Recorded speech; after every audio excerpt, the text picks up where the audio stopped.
Hi, I'm Ben Burdick. I graduated second year in May of '07.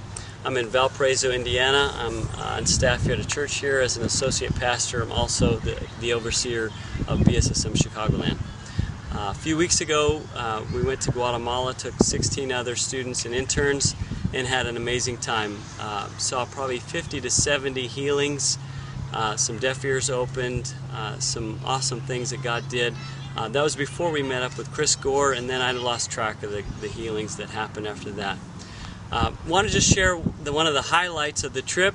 It happened in the middle of the week. We were ministering to an area outside the city dump and going door to door and just praying for people, sharing the good news of Jesus Christ. And we came across a young man who was sitting against the wall, and he was crippled. He had been in a horrible trucking accident a few years before, which had shattered his leg below the kneecap, and had surgery, but it hadn't been done right, and so the bones were not connected. And so as he walked, he was in tremendous pain. So we just released the kingdom on him, and I don't remember having any kind of great faith. I just remember the story about Peter and John at the gate beautiful, and I felt like we just cannot leave him here in this condition. And so we released the kingdom, we were praying for him, and then we asked him to test it out. So he stood up and he gingerly started to put some weight on it, and then a big huge smile came across his face as he realized that he had no more pain.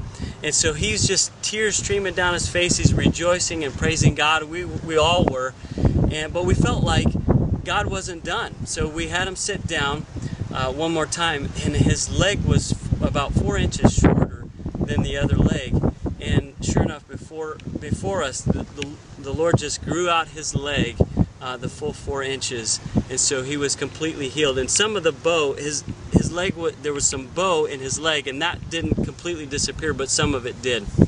And so then I remember there were a number of people that were watching this take place, and they're poking their heads out of the doors and windows around. And I remember Chad Dedman in aisle 10, and I felt like somebody here needs to get saved. So I just started sharing the gospel and telling what Jesus had just done. And I asked, who here wants to meet this Jesus?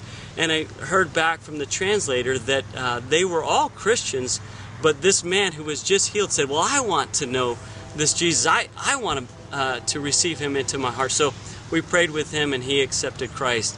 And then walked with us about a quarter of a mile back to the bus, carrying his crutch the entire way. Just a glorious time.